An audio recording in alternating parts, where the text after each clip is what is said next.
This shiur is on Parashat HaShavua. Is dedicated Le'ilui Nishmat Shlomo ben Biti,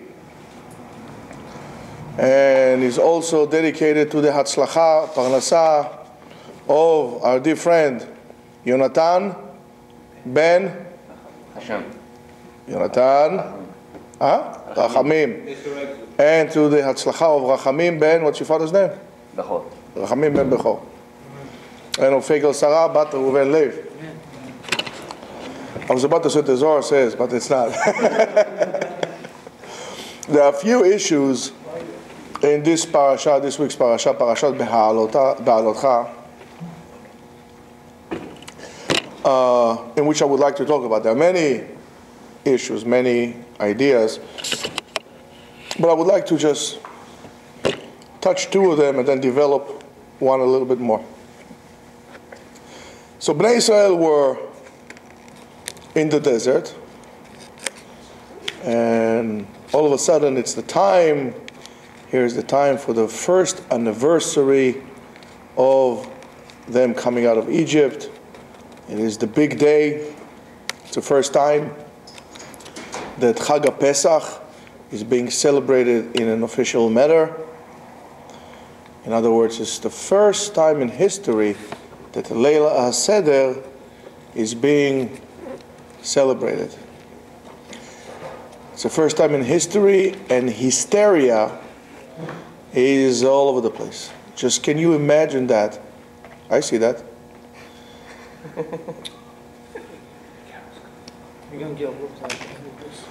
You can just imagine all the mothers and aunts in a frenzy. If you're coming into my frame, I'm going to make you eat the whole sushi. All the mothers and aunts in a frenzy of cleaning up and trying to cook and to outdo one another. Everybody's competing with each other. Every mother and auntie is wondering which one of the recipes will be able to remembered in the history of Am Yisrael. Imagine the first time they made gefilte fish, or kneidalach, or charoset, or matzah brai. First time, or mina if you're Sfaradi, of course. We have to put some Sfaradi. Some minas, bimuelos. Is delicious. Of course. Let's not forget the old maiden that everybody is, while they're cooking in the kitchen, all the aunt says, "No, we're going to have a wedding this year," for the first time. It is really unbelievable. If you want to look at it, it's almost like a huge, on a national level, competition of like Master Chef or Iron Chef for the first time. Everybody is in a frenzy of cooking.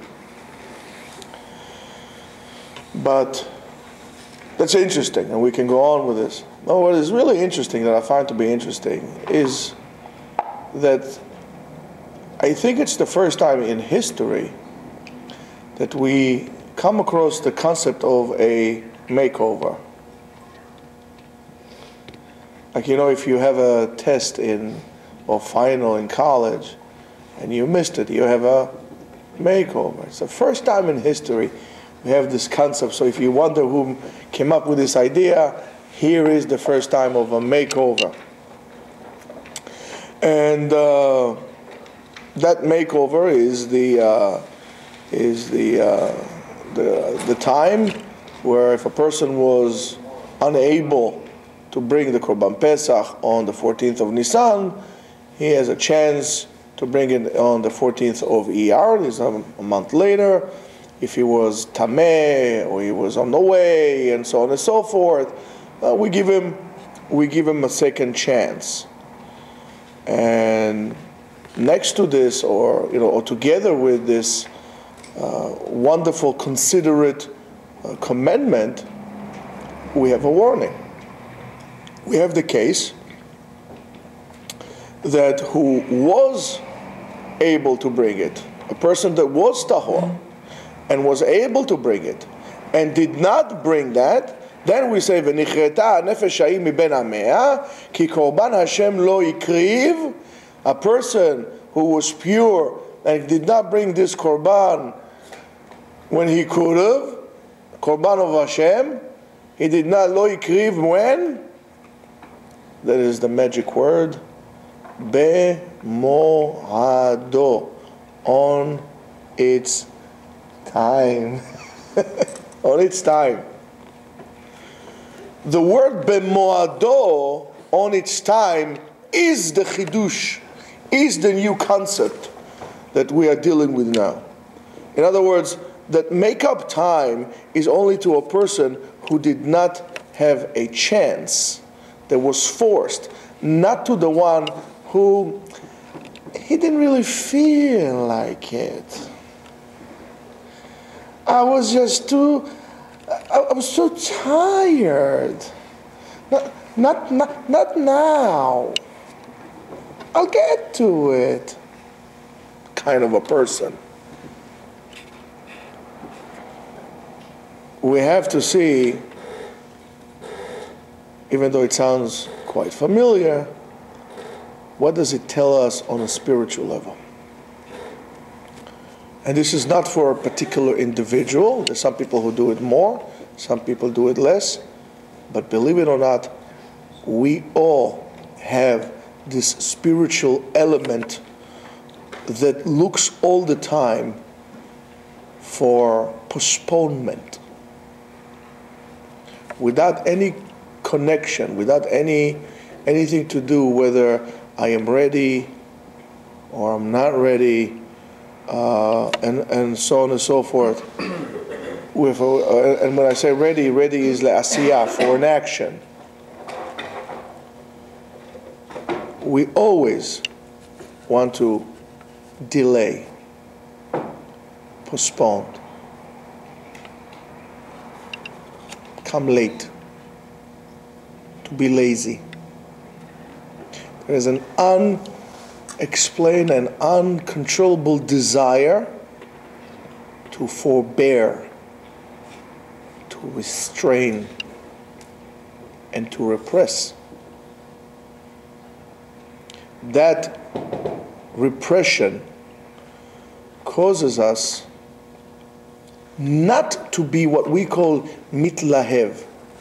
Mitlahev comes from the Hebrew word of lehava, a flame.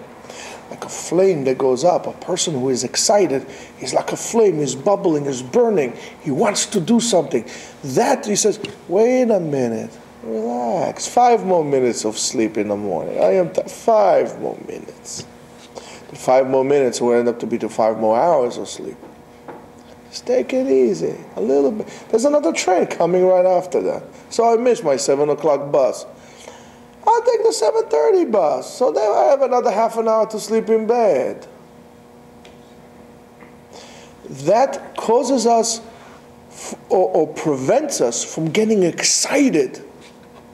To get up in the morning, eager to get up, to do something. I want action, I want to do something. Take your time. It sounds like almost like a scene of socialist Israel in the 50s, or siesta time in Spain or Mexico, or somewhere in deep Soviet regimes. Bureaucracy, take your time. It would prevent you to get up and do something. If you want to get up and do something, open a business, you have to have this licensing and this thing and that thing, and call the fire marshal and the fire department, call his mother-in-law. She needs to come to check it out. Give me a break. Wait, don't rush. We have to give you variance for this and variance for that. Show us your social security. I don't know what would they come. And this is all to delay, not to go on, to keep obstacles on the way. Before in America, when you want to do something, yeah, get on your horse, go west, go around the mountains and the Rockies, bear right, bear left, and you just follow the sun. That's where you go. Go, get up and do it. That's why America became what it became. Oh, that's why the reason it became America. This huge, massive industrial power. Greatest empire that ever lived in the world. That is a non-oppressive empire. Get up and do it. Sit down. We have to form what? A committee. And the committee has to nominate another congressional committee.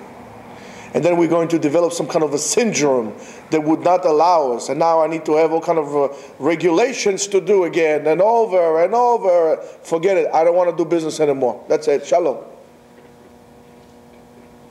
So it prevents us from getting excited. It puts the water down. It's like trying to make a fire out of wet logs. It's not going to happen.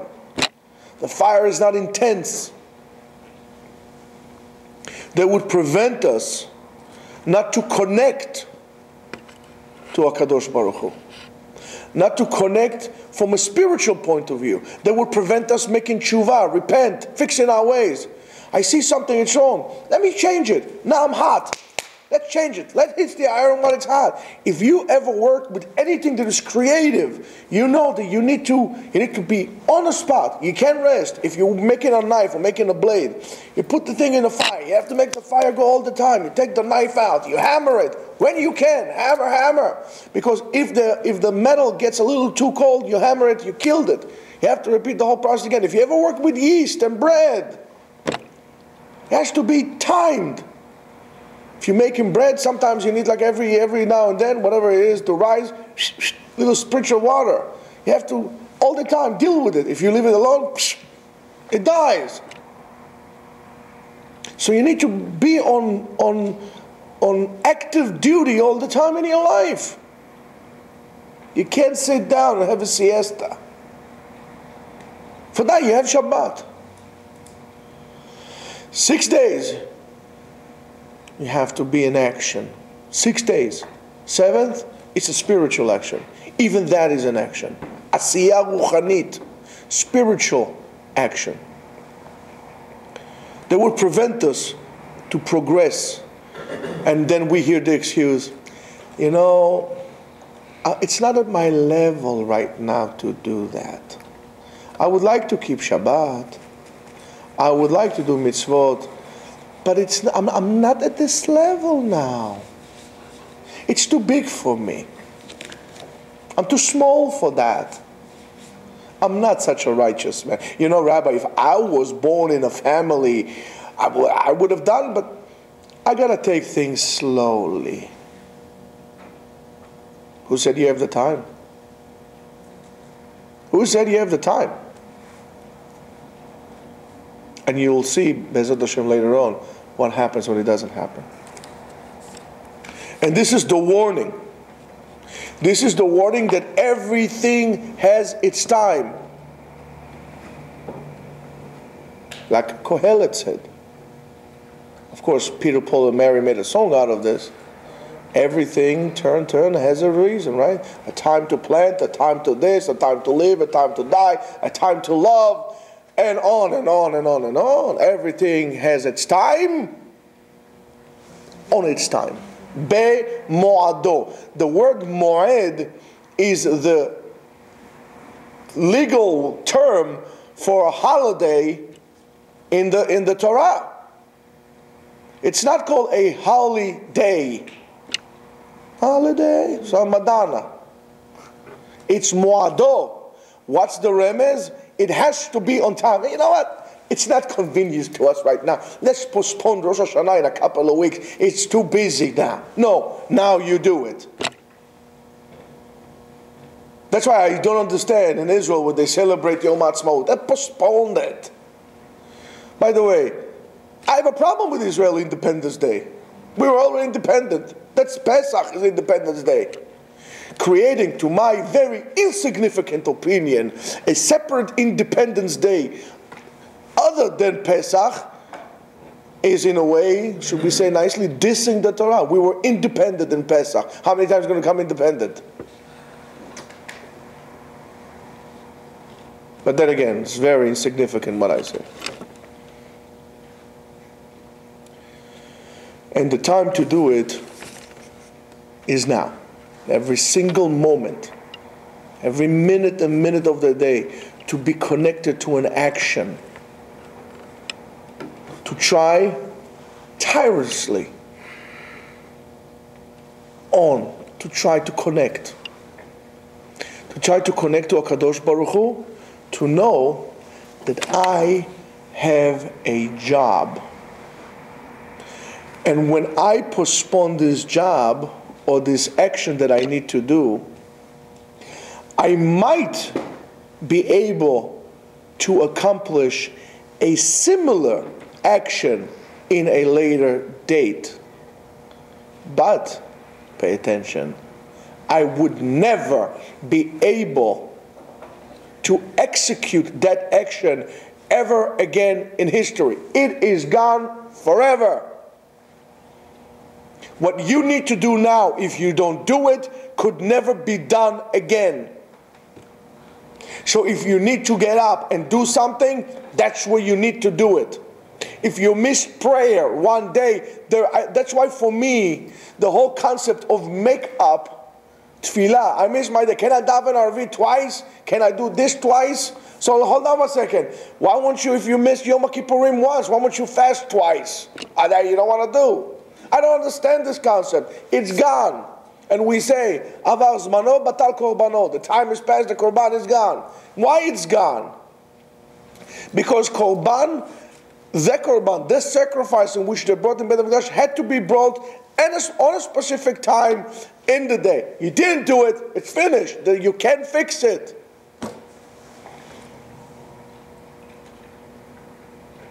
If you're going to take a nail and put it into a wall, into let's say a wood, you pull it out, there's always going to be a hole there. You can't make it grow back. You can't put a filler. There's always going to be a hole that was filled. It's not going to be the same. By the way, this is going to be the same thing when you hurt someone. Bemoadon, it's time. Don't wait until your grandparents pass away and go from this world to realize how much you should have connected with them. Do it now. Now is the time. I made that mistake. I took it for granted. I never bothered to move myself up to try to spend, and believe me, I did spend a lot of time, especially with my grandfather. My grandmother, unfortunately, I was in the Air Force. I couldn't do it. But as a child, I did spend a lot of time with her. My grandmother was a professional storyteller. Unbelievable. She'll mesmerize us with her stories. But I never moved myself quick enough. And then the time had gone. Come, and then we're gone. And now there is an emptiness in my heart. There's an emptiness in my life. And that emptiness is empty. I cannot give anything more than what I have to my children. My grandparents are gone. What I could have given to my kids could not be replenished now. What am I supposed to do? What am I supposed to do? From this point on, straighten up a line. Something comes my way, I do it. If you want to go to medical school now. Don't go to medical school when you be 65 years old. Connect to asiyah, to an action. Al tiyu atzlanim. Don't be lazy. Because what will happen is, when I'm rejecting or I'm delaying this action that is my job, would at the end cause me to reject and delay myself. Because I'm delaying my job, and I am who my job is, and I am here. So if I'm delaying it, I'm delaying basically who I am. I'm repressing who I am. I'm not getting in touch with myself. I'm holding back myself. That's the way it works. So don't be lazy. Because if you're going to be lazy, that's what's going to happen. That's just the other case. Bnei Israel come in and complain. Oh, they like to complain. Oh boy, we like to complain. And they complain that they're eating man. And what do they want? We want meat. We want meat and we want fish. And we want cucumbers, we want garlic, we want watermelons, we want this, we want this, we want food, we want food, we want food, we want food. We want a barbecue. We want an everlasting feast of barbecue. And there are two issues here in which we need to discuss here. The first one is, of course, we need to know why they're complaining and why is the reason for the complaint, and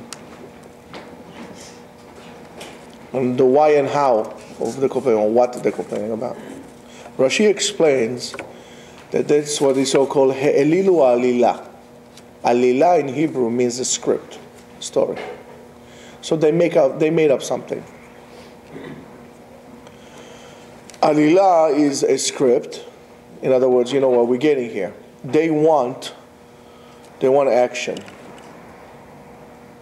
They want action. They want something that is changing. They don't want something that comes every single day on the right amount, on the right time, exactly when you need it, and what, or as much as you need, like the man comes in. They want action.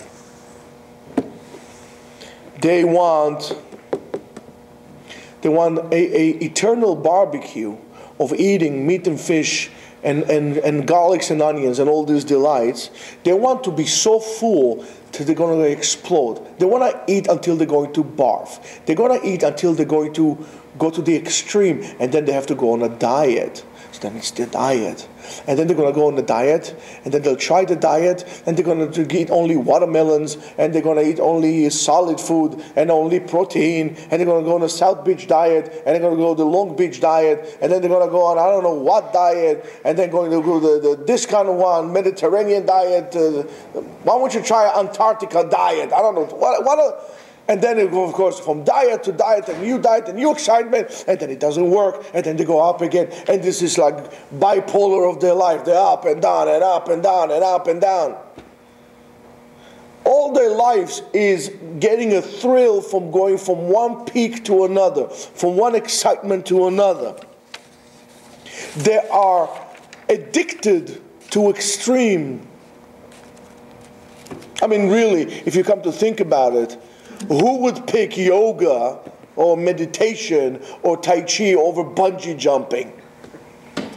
Extreme sport. Did you notice why extreme sport is so hyped now? Look at the excitement the people have when the two people in a cage and they're beating each other up to a pulp. What's so exciting about they want the extreme? They don't want two people talking philosophy. Let's talk something deep. That is not interesting to anyone. We want the action. We want the action. We want the motion. Oh yeah, the boy can play. Those jumping up and down of life made us addicted to adrenaline. And that is adrenaline that shakes and rocks the boats of our life all the time. Cheating on your wife. Why do people cheat? Because they want the excitement. Because they want to get caught. That's why people cheat. That's why people get divorced. It's action. Lawyers, this, throwing plates. You know, what is this? Kramer against Kramer. I don't know, one of those guys hanging on something, you know, whatever it is. You know, in the 80s there was a movie. I forgot who it is. I think Kramer against Kramer, no? Kramer. Mashu kazan, you're there. Kreker neged Kreker. Right? Something like that. They want the excitement, to throw the plates, to break the tables, to ram into your house with the Jeep, to the action. We want this. Call the lawyers. Even weddings became a production.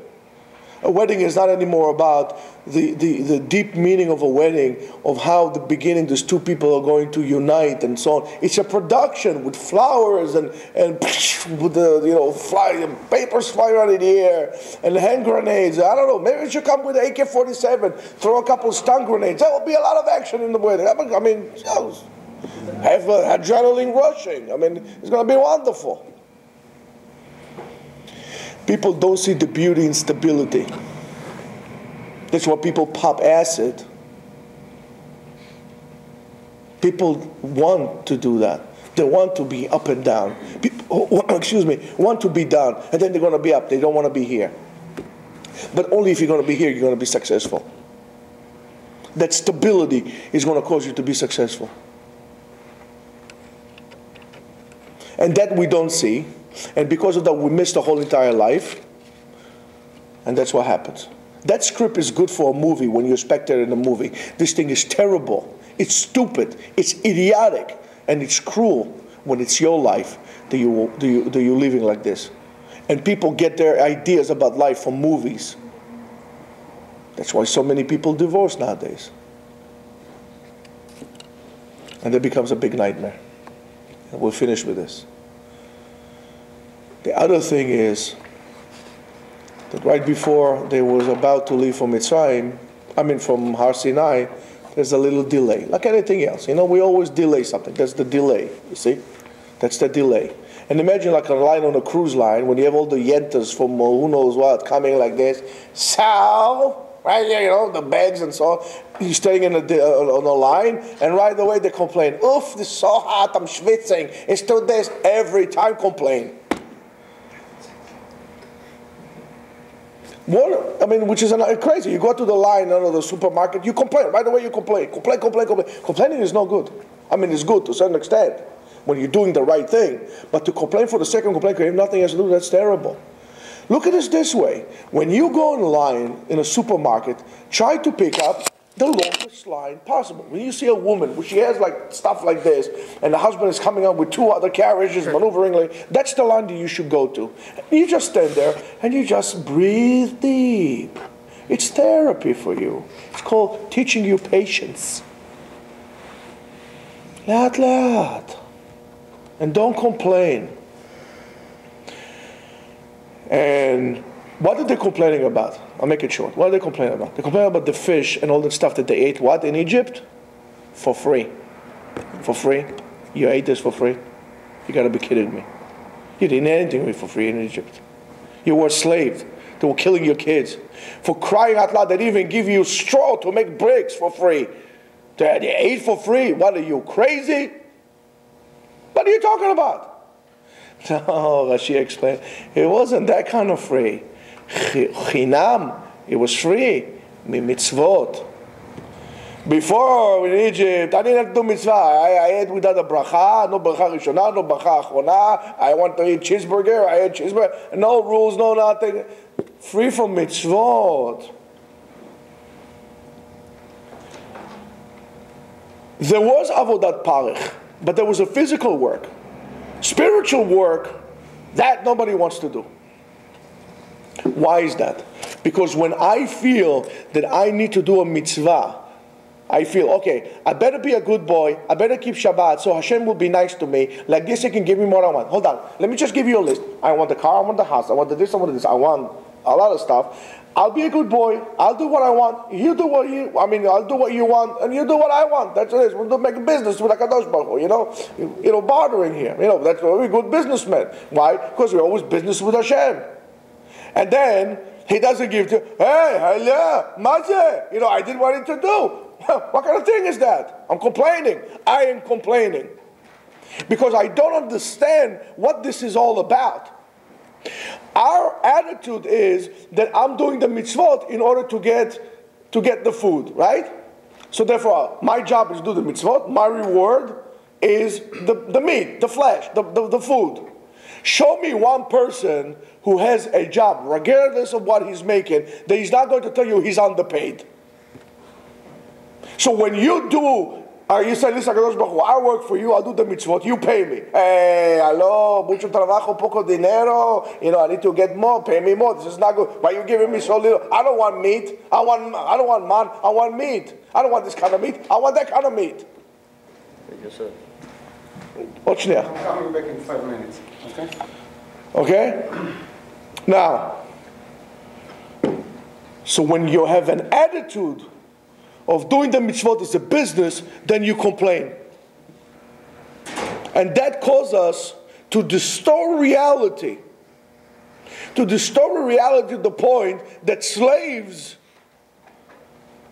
think in their mind that they eat for free. They distort their reality. They rewrite history. But when I understand and I come to the realization the mitzvot are not avodah, they're not work. And I'm not doing so to receive sachar. But I'm doing the mitzvot as a way to connect to HaKadosh Baruch Hu. But the fact that I'm getting mitzvot I'm privileged to get this. The only reason why I eat is to do the mitzvah. I don't do the mitzvah in order to eat. Same thing as I keep telling you all the time. You don't learn so you can work. You work so you can learn. Again, I am privileged that HaKadosh Baruch Hu bachar banu michol ha'amim, that chose us. And as that, I understand. I understand that the mitzvot is a way to connect to Him. So therefore, since the mitzvot that I do is a way to connect to with HaKadosh Baruch Hu, to connect with God, therefore everything that I get is a gift. Everything is a gift, is chinam. Therefore, if I get it for free, there's no complaint. So when you have a problem with God, the problem is not with God, the problem is with yourself. With your attitude, with your outlook. Complaining in that matter is bad. And this is usually comes, as we started earlier, for pushing things to the sides and not acting upon things when it comes to you. That's why we say, Habali adcha mitzvah, al tachmitzena. Mitzvah came to your head, do it now. Why? Because it would never come again. Not that you don't know if it will come again. It will never come again.